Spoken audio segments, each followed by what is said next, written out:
Hey guys, it's Kyle here with another video, and Tina is back. Hey everybody. Because we were gonna watch Manifest, And and then there was no new episode this past Monday. So no new episode. our solution was to make a video. Well, here it goes, guys.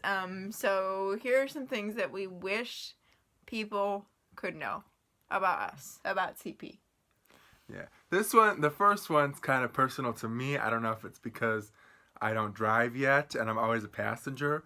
But whenever I'm with somebody and we're going somewhere, and they unlock their car, they always ask me, or say to me, "The door is open," or "It's unlocked," and I always think to myself, I know, I'm taking off my crutch to open the door, so my crutch doesn't ding their car.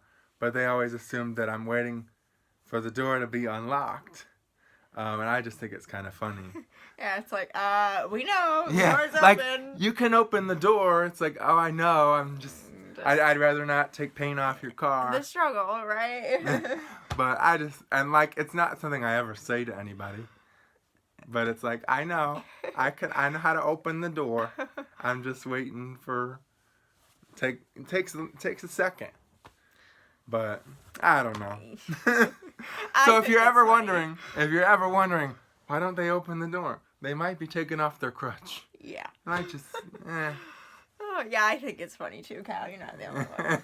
Because sometimes I say it to you. Yeah. Except for now I don't, because I know that it's your pet peeve. It's my one thing. It's like, I know, but anyway.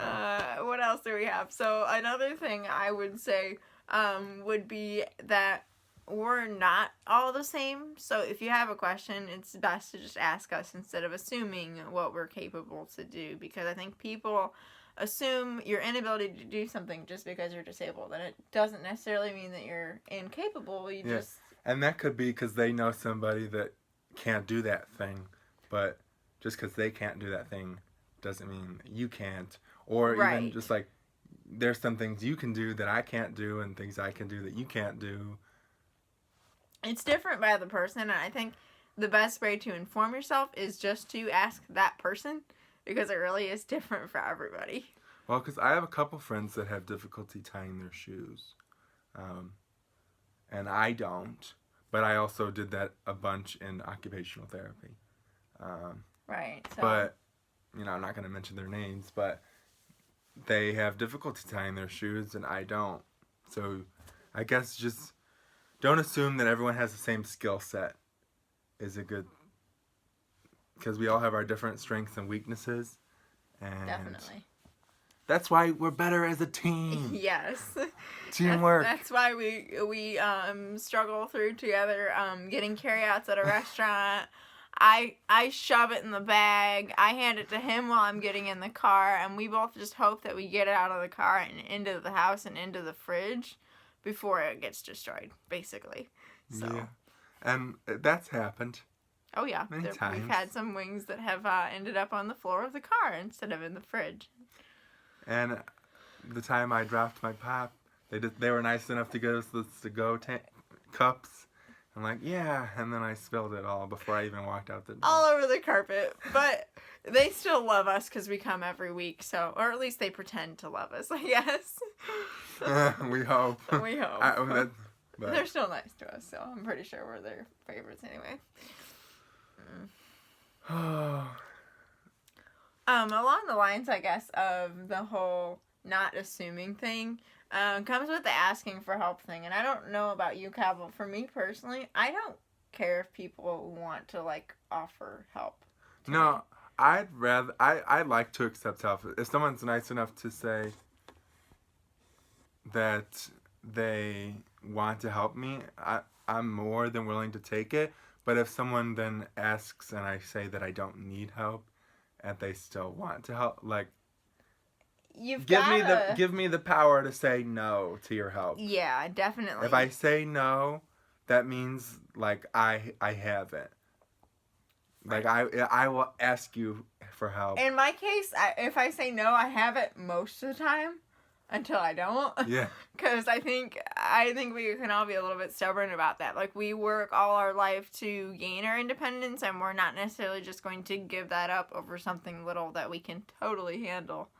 So I think we just have to be good about asking for it when we need it, but we just want people to know that, when we don't accept your help, we're not ungrateful that you're giving it. We just want you to know that, hey, we're capable of this. Yeah, we want to take back some of the independence. We're going to take back that independence when we can.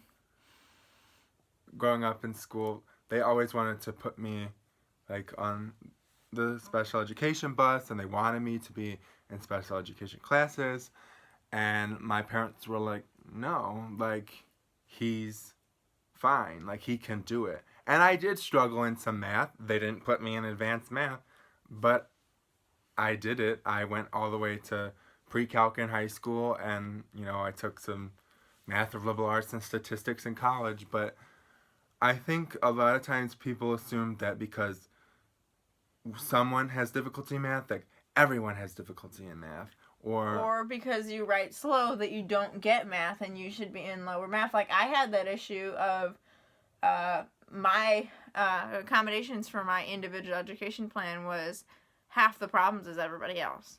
It's not because I didn't know how to do the problems, but the physical writing of the problems took me so long that it was just so exhausting that it didn't work out. So... And also, if someone says they need someone to read their test to them, that doesn't make them dumb. That just means they need someone to read it. Maybe their processing is a little slower, but they still understand it. That doesn't make them stupid. Right. Because they have someone read the test to them. It just helps them absorb the information better. I've done that, and I've gotten A's on tests. And it's just for us though. I think, Kyle, we're so used to adapting that it's just part of what we do. But it's kind of hard, I think, sometimes with a disability to realize that others aren't necessarily going to accept those accommodations as normal, or something that's not a nuisance. Yeah, I always wanted my accommodations because I knew it was just going to help me in the long run, right. But I understand that not everyone with a disability wants accommodations. Right, because it does come with a certain amount of stigma. I mean, because once somebody realizes... shame, depending on the person. Because once somebody realizes, oh, you get accommodations, and even in college, I got time and a half on tests. And I don't know what people actually thought. When you didn't show up. Yeah. But at that point, I really didn't care if they thought I was cheating or whatever. That's on them. Yeah. But I guess I understand that I'm someone that leans into getting any accommodation that that applies to me. I'm not one of those people that needs every single accommodation because I'm disabled and I need, I only want what I need. I don't need extra, if that makes sense. 'Cause right. I think a lot of people I'm disabled, you need to treat me special in every way. Yeah. But no, I mean, my own personal experience, and I think I can speak for you too, Kyle, we want to be treated just like everybody else with reasonable accommodation.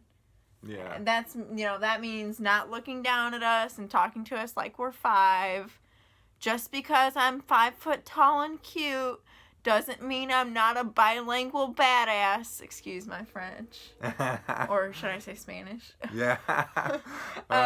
Yeah, please don't assume that we are not intelligent. Everyone is different.